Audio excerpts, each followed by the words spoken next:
Hi guys, welcome back to Suero TV. I'm Rotak Pata, your usual host with the most. We have another guest on our show today. We have Mrs. Mabu Nteta. She's going to be sharing us with her journey. Okay, she's an entrepreneur. She's also the MD of Sechaba Holdings. So she's Brewery Holdings. We're going to tap into her journey a little bit because I think she's a phenomenal woman who also supports women. She just does a lot of things. Welcome to the show, Mabu. Thank you very much, Loretta. It's a great pleasure to be one of your special guests. Thank you for coming. We really appreciate you actually creating time to do this. First, Mabu, I would just like us to get to know you better first. Okay, who is Mabu? Where is Mabu from? Is Mabu married? Does Mabu have kids? Please just tell us a little bit about yourself. Okay, Mabu is a daughter, a mother, a wife, a sister, an aunt, like you said, an entrepreneur, a lover of people generally. Coming from the village of Sibina, that's really actually where my mother comes from. We are often asked to say where we come from relative to where our fathers come from. So my father originally was Bedi. Oh. So we do, yes, describe ourselves in the family as Bedi, but we grew up really up north, you know, in Francistown, going for holidays in Sibina, where my mother comes from. So out of 9 children, I'm number 7. 9? Yes, the Wow. youngest daughter out of that family, grew up in a very loving, very caring family.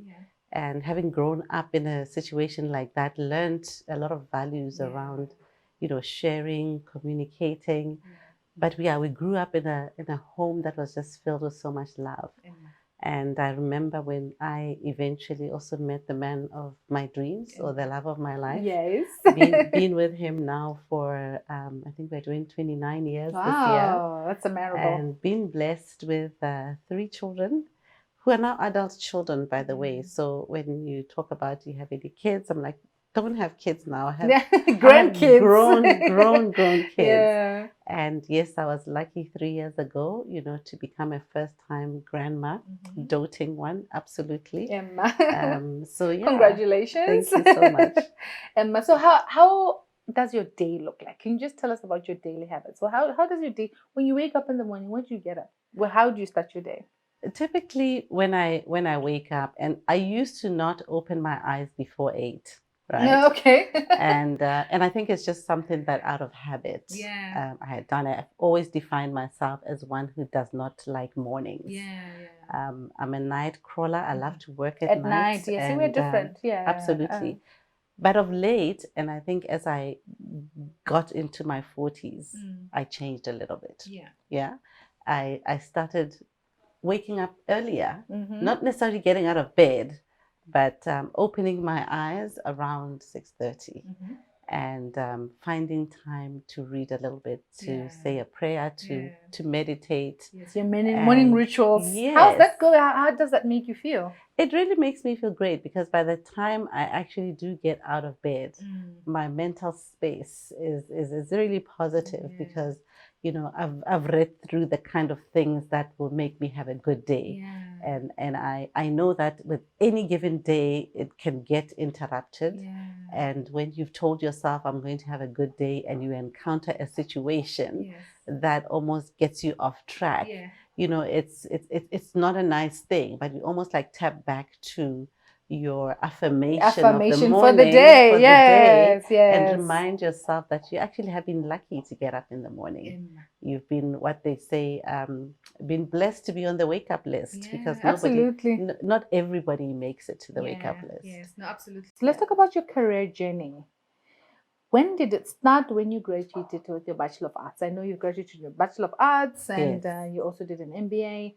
Just take us through after you graduated from University of Botswana. So actually, before I graduated, because my BA had a minor in French, because I'd always wanted to learn another language. That many years ago? Yes. Wow. Many years ago. Yeah. And French became my choice at university, and I'd never studied French at primary or at high school. I decided that my Bachelor of Arts will have a French minor. that was a blessing because I did pretty well in French. And generally, even when I went for my Sechaba, I found it was very easy to learn a new language. So I started to learn Sengoloha and so on and so forth. But anyway, back to at uni, being in the French department also got me connected to like the French community. And one of our lecturers actually said there are opportunities beyond, dependent on how we do, that we may get employment. And I graduated and actually had an interview waiting. Wow. At an organization or a company, an airline called UTA, which later became Air France Botswana. Okay, because of your French? Because of my French. So it does open opportunities. Yes, absolutely. So that's really where I'd say my career started. I was taken for a short stint in Charles de Gaulle Airport in Paris, where I really got to understand how the airline business works. So I was being groomed really to be the chef d'escale. So chef d'escale means like the station manager representing UTA. And as I said later on, Air France. When Air France used to fly here. And I was there for a good 6 years. And if I flash back, I can tell you that was a great start to my career. I think the best learnings and the most mistakes I've made in my career were there.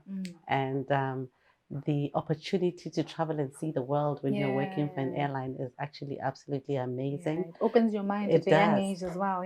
Absolutely. And being sort of the chef d'escale of the airline got me also to build relationships with Air Botswana, because Air Botswana was the handling airline, for Air France then. And that is when my passion really for working with people and working in customer service, seeing what can go wrong when people don't get their bags arriving on time, or when their bags have been lost, and when customers are really upset about something, just said to me, there's something there in all things service excellence and service delivery. And I think that my career there, while it ended after 6 years, I did get an option to perhaps go and work in South Africa for the same airline. But when they stopped flying to Botswana, I then started looking at these learnings, where are they catapulting me to? And they sent me right to the Botswana National Productivity Center. Was that where you went next? Okay, yes, we're going to get into that right after the break. Okay, just hold on there. Guys, we'll be right back. Just hold on. We're going to hear what she has to say. All right.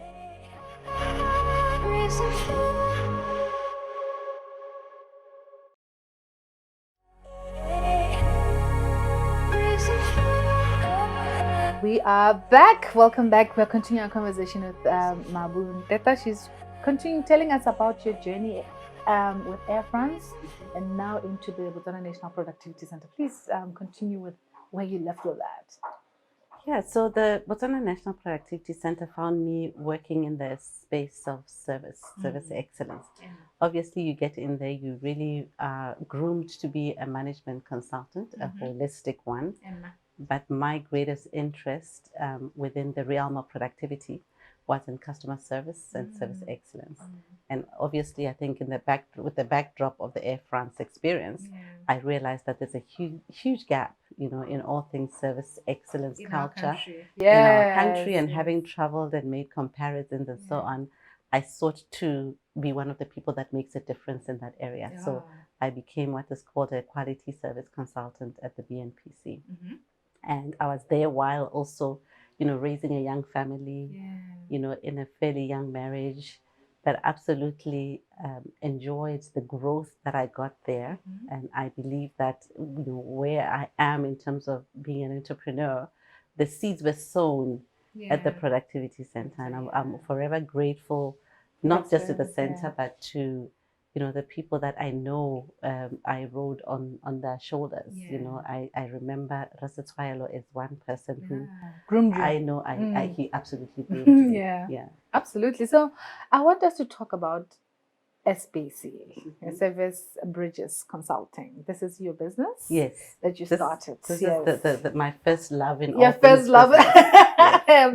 Tell us about this journey and why you started this business and when you started it. So in the year 2000, after I believe 6 years, I'm not quite sure because the years have gone. I encountered a gentleman who was the CEO of Standard Chartered Bank then, who had just experienced me making a presentation for his company, and he asked me, "So, why don't you do this yourself? Do you not have any ambitions to be a business person? Why are you even studying your MBA?" Because I was at the time, thinking about, starting my own business, but not really thinking that hard about it. So he gave me a gentle nudge and a gentle push. And in the year 2000, when I left BNPC in 1999, my baby SBC was born. So that's where we come from. All right. So how did you get the idea for your business? So if you remember what I was saying about just my passion for service excellence and the gaps that existed, I recognized that need, and I focused SBC initially on closing the gaps in all things customer service. And each time, Lorato, I experienced bad service, I was just like, this was a great idea. Yeah, especially in our country. I'm so passionate about customer service. You know what I'm saying? If you know me as well, I'm very passionate about it, so I can understand. Yeah, and each time I saw a leader within a business, within an outfit, speaking to their staff and in a really rough manner and expecting them to be good to customers. I was just like, SBC, this is the reason why this organization exists. So it trickles down. So we teach leaders as well that this will trickle down to the customers. Absolutely. 100%, Lorato, because happy employees will make happy customers. And happy employees are also happy because they have a leadership that trains and coaches them and does tough love on them. Because it's important. We're not trying to tiptoe around employees. People need to know when they're in the job. They must do the job because the job has to be done. The job has to be done. But and then if you have a leader who's able to really balance that toughness with the love, I believe this will usher in a culture where people understand that service begins with the self. And it also just begins with the basic things that we've been taught at home. Values, right? Values. And if we could just concentrate on values, just African values. There's a ton of values. Yeah, especially African values. We nail it. And it should just automatically. Well, what do you think is wrong with our service? What is causing our service in Botswana to be not the best? If not in so many words, but yes. Yeah, I think there are a number of things. I've now learned 22 years later, because SBC is 22 years this year, that when you also fit people in roles to serve people, we must also spend a little bit of time, especially for the front line, making sure that they are right fit for role. Personality-wise. There's certain things that you can't necessarily teach people. There's certain things that come naturally for some and not for others. So I think one of the things we need to spend time doing is nurturing and identifying those people who must fortify, especially our front ends. Looking at the strengths and the personalities. 100%. The root, that's the way the root is. 100%. And I think the second thing, I spoke to the aspect of leadership. I think there are great leaders in this country, but there are also leaders who tiptoe around bad service issues. I've had situations, tackling them, facing them and being open, honest, and direct. It's important to have difficult conversations because the reason why in some organizations change doesn't happen is that you see that this is a bad service experience, but nobody is accountable for it. Nobody wants to do something about it. And no one is being made responsible for it. So a couple of things. I mean, I've mentioned one or two. The environment as well, because sometimes we expect also employees to perform when the environment is not conducive for them to perform their best. So there's a lot of factors that have to be looked at. Have the right tools, have the right equipment, have the right, like I said, environment to be able to thrive. Yeah. Another thing, though, Lorato, which we should not we should forget, is also the response of the customers themselves. I find in Botswana it's getting better, Hey, but we're oftentimes we're very accepting of standards that are just not acceptable. This actually brings me to a very good point, because I had similar experience where we give feedback, but the employees don't seem to care. You call the manager is with the employees. He could. This is where you're saying, if the manager doesn't get it, and the GM doesn't get it, or food and beverage, or wherever we are, they don't get it. This is why the service will remain. And then we wonder why businesses are not doing it. Exactly. The other day, because I also like to support the man in the streets, entrepreneurs who are trying to make it. Yeah. A gentleman who has been supplying me with some pallet furniture. When I was not happy with his service and I shared it with him, after quite a number of transactions with him, he said to me, but you see, this when is I what said to him, get. I will stop to support you if you behave like this. And he said, but I never called you. So sometimes it's also not even, it's even the owner manager thing, like you're saying, where you ask yourself, even the leader doesn't see it. And then we wonder why now we don't get business. We wonder why now, tomorrow, we are not able to be employed with the little things. This is actually a very important conversation. Mabu, we need to go for a break. Okay. Yeah. We'll get back to this conversation in a bit.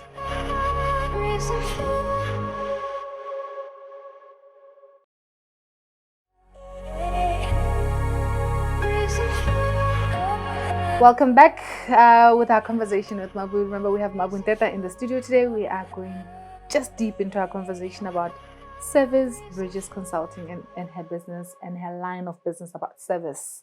So, Mabu, how has the impact been ever since you started your business? How do you think the impact is on our local businesses and understanding service from where we've been to now?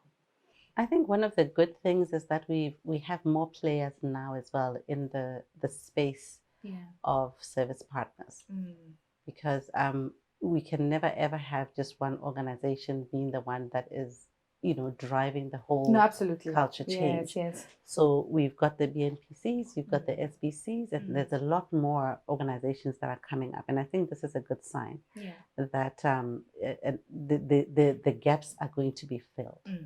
Because the reason why people take on consultants and service partners is because on their own, perhaps they're not able to break them down into sort of smaller problems. Yeah.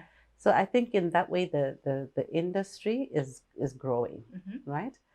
Secondly, I also think that especially the private sector organizations have recognized the need to be service focused, because it's all about competitiveness and competition making helps a with becoming different. Yeah.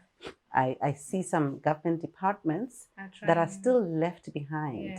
Spent quite some time the other day at one department and just wondered when that is going to change, because it's been a very long time. But you also see a few that are trying to make a difference, to do better.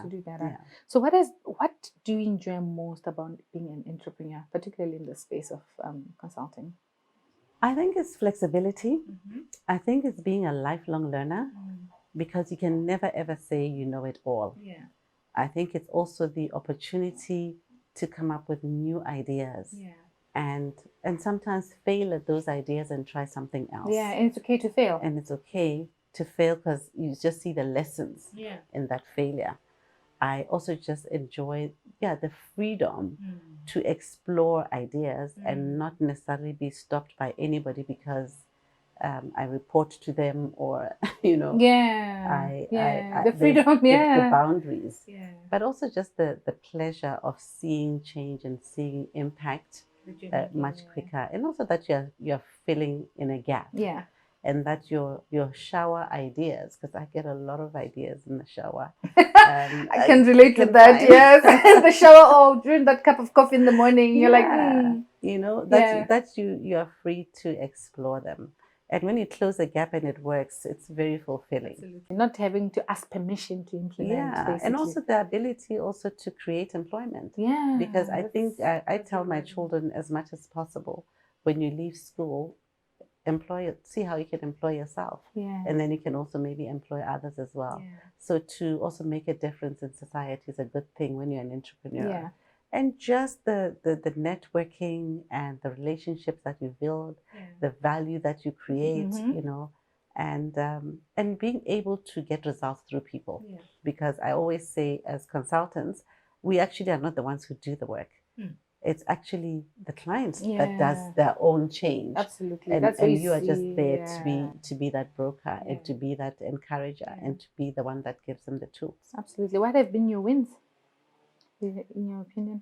Quite a number, because I'm very big on gratitude. And my first win, I think, is to say the company is still up 22 years later. Absolutely. Having gone through almost 2 years of a pandemic. Resilience, I think, for me is a win. And I'm forever grateful that the company is still standing, not in its perfect form, but in a form that says we're still here and we want to make a difference as Service Bridges Consulting. I think the other wins is really also having shown quite a number of clients and individuals that I meet that they should never ever see themselves for what they are, but what they can become, and therefore giving them that opportunity to become better, you know, to do better. That whole continuous improvement mindset. I believe partnering with our clients, we've managed to do that. And I mean, from a perspective of a client as well, I think that the benefits have been being recognized really as one of the good companies in this country to partner with in all things service. I think it speaks for the company, but it also speaks for the clients who have actually had confidence in the organization. I think that is a win. That's a huge one, actually. What have been your most significant failures and what did you learn from them? As I said earlier, Lorato, it's more lessons than failures.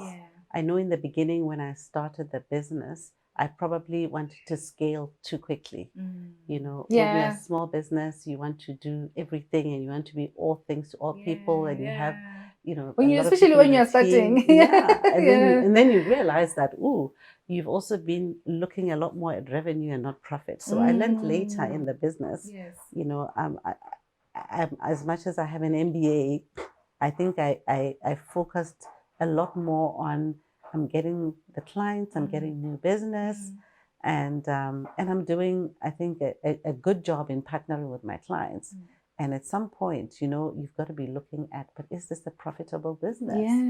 You know, and that lesson, the later you learn it in your entrepreneurship journey, the more difficult it is going to be in terms of moving forward with the business. But it's not what happens to you that matters. It's always what you do about it. So as I said, I have learned.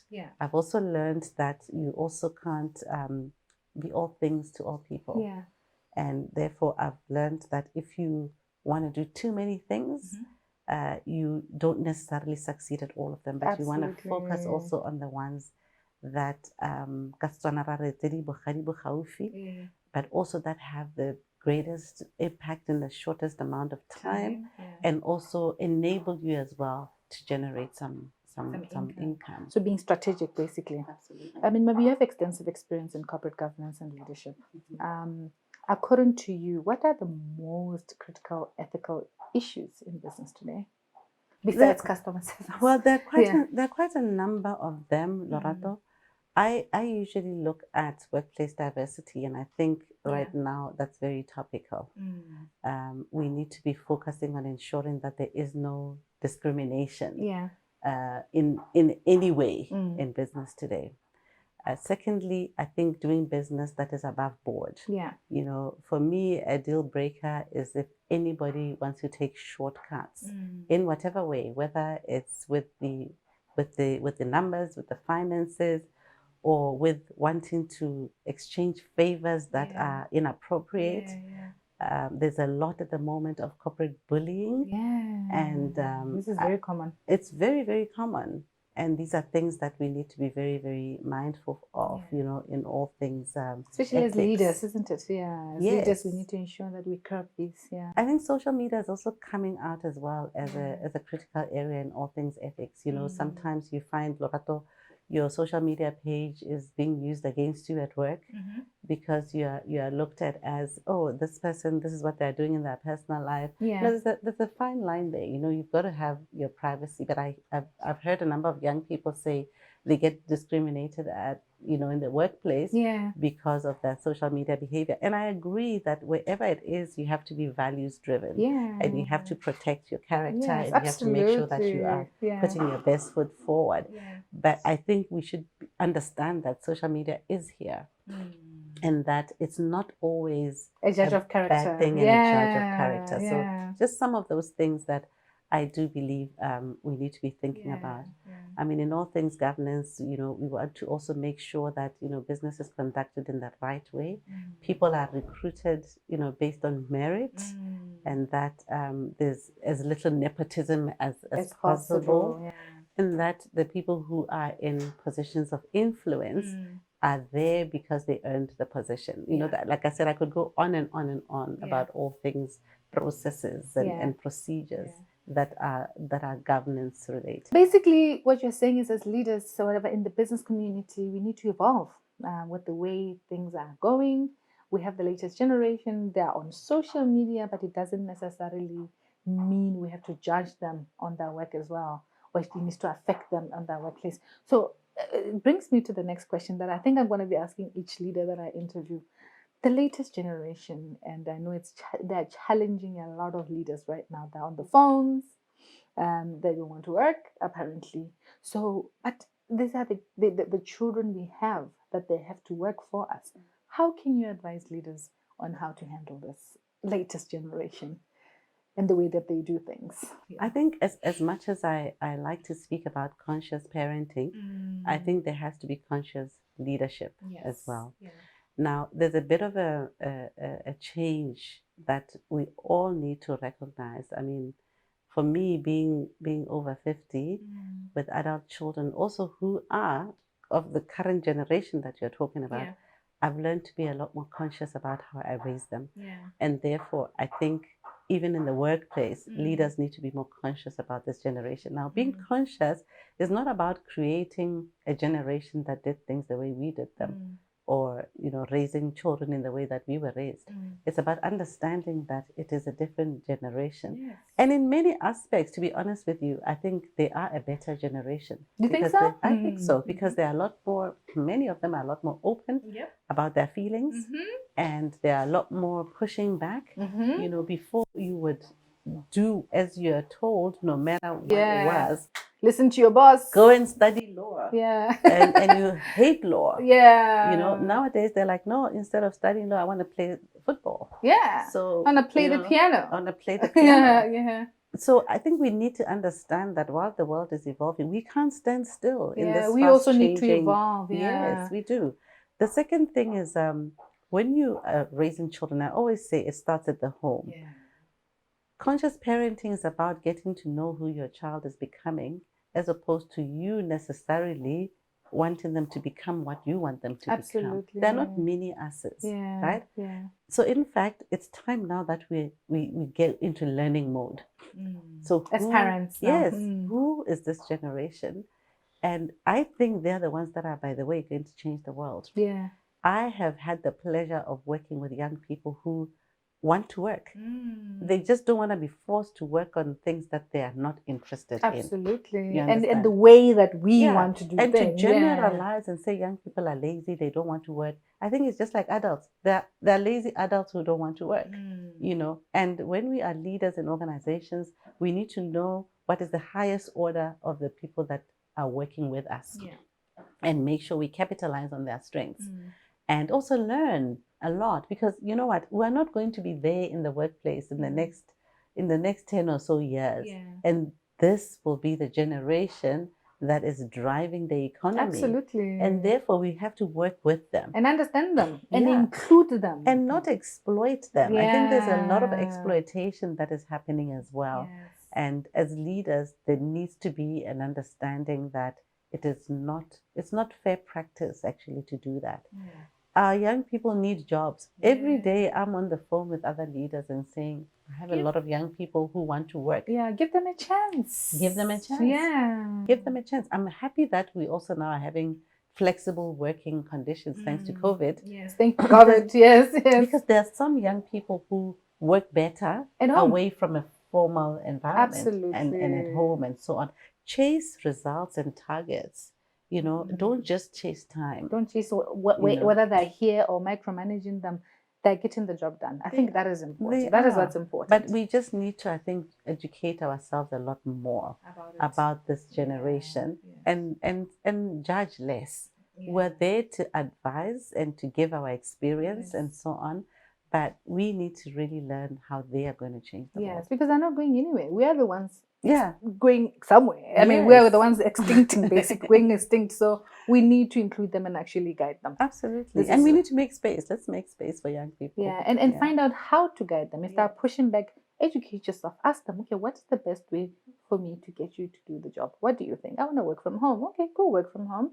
What can I teach you? What can I give you to work from home? I mean, we really need to be more flexible. I agree with that because the old school way doesn't work anymore. So what advice would you give someone starting a business? There's this thing that not everybody can start a business. I disagree with that. I think that we can all start a business in the areas that we feel very charged up about, that we're very passionate about. And if you can start a business doing what it is that gives you joy and that makes you come alive every day, I think don't listen to the naysayers.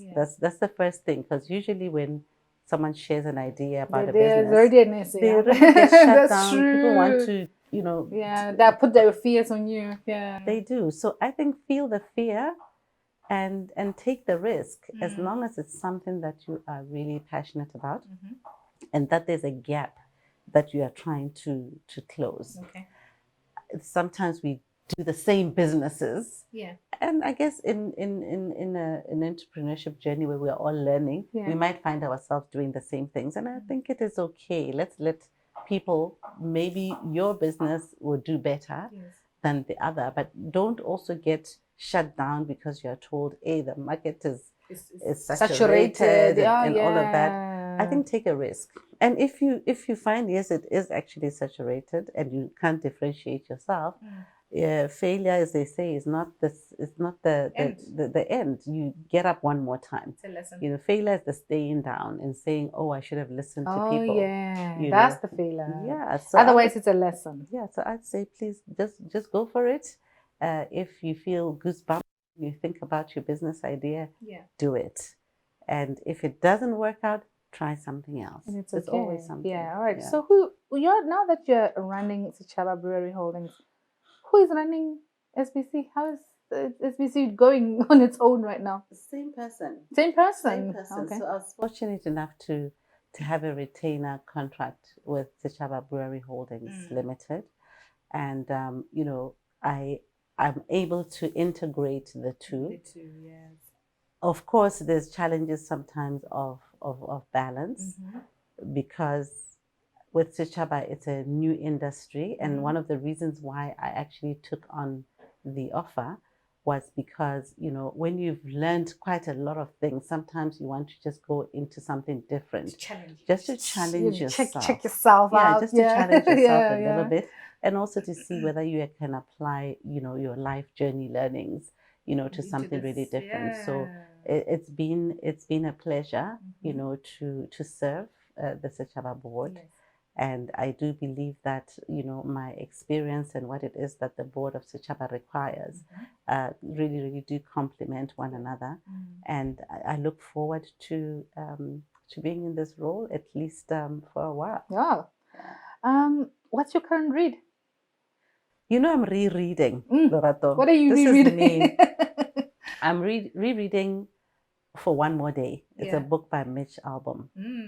And it's just, in summary, somebody who gets a chance to meet their mother again after she has passed on. And they are, you know, the big thing is, if you had someone that you really loved and lost and they came back for one more day, what would you do? And obviously the big lesson is, don't wait for somebody to pass on to enjoy, you know, the moments and the fruitful relationships with them. And don't live a life of regret, because, you know, the greatest tragedy in life is really not the death, but it's the life without meaning and purpose. Especially with the people that you say you love in your front row. It's a beautiful book that always has these feel-good things, you know, in it. Yeah, so it's a must read again. Yeah, and Mitch Albom does that. All of his books are like that. They're really about life lessons. All right, favorite movie? Oh God, don't make me choose one, please. Please don't make me Okay, choose that's one. fine. Okay, just two. Just two. Okay, so I think absolutely The Lion King. Oh, the animation, because of the music and the fun. It's actually one of the best movies. I love that music. And Nights in Rodante. I don't know if you've seen that movie. I'm a hopeless romantic. Oh yeah. And mine is Notting Hill. Yeah, there you go. For P.S. I Love You. Yeah. You know, these are The Notebook. You know, I just have too many. Give me a rom-com any day, Lorato. And yeah. But at the moment, we're also with my community project. We are enacting The Lion King, and it's making me very happy. Oh, because it's your favorite. Yeah. Mabu, thank you so much for coming. I don't know if you have any last words for leaders out there, the young youth out there. Just any word for them right now. I know it's a very challenging time, particularly with the youth and employment. What last words do you think you can encourage them right now? I think what I can say, Lorato, is you know, you get a chance at this life. Yeah. And at the moment, we know that that chance is just the singular one. Yes. And as you get this chance, you will get sort of valleys. You know, you'll put yourself in a valley. Yeah. The lesson in the valley, like a famous author of mine says, is what is important. Yeah. But get up and out from that valley. No matter how small the progress is, every day, look for the peak. Yeah. Right? Look for the peak. Don't give up, really, is what I'm saying. Giving up is not an option. It's not an option. I think we've learned, especially with COVID, that we are really not in control of a number of things. But I still think we can be in control of our attitudes and our response to situations. Yes. So to leaders, to young people, to anybody who sometimes feel like this life is a drag and is a challenge. Yeah. Yes, it is. But it is the lesson in that challenge that makes you a better person on the other side. Oh, yeah. And so that is me. Do not give up.